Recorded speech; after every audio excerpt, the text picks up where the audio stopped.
Komisi Independen Pemilihan KIP Aceh Barat bersama partai politik peserta pemilu 2019 melakukan deklarasi damai dipusatkan di lapangan Teguh Umar, Melaboh.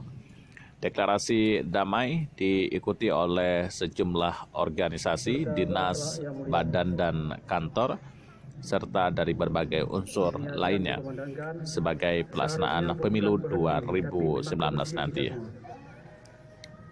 Kegiatan deklarasi damai tersebut juga dihiburkan dengan kegiatan pagelaran budaya Aceh.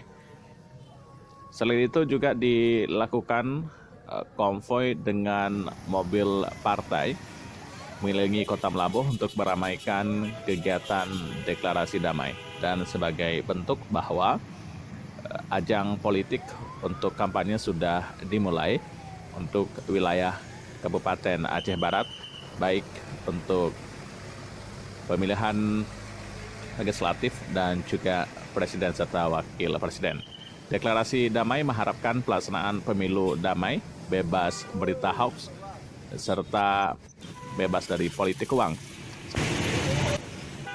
Selain itu, pemilu 2019 dapat berjalan dengan damai dan dapat memilih sesuai dengan hati nurani. Dari Melaboh Aceh, tim liputan melaporkan.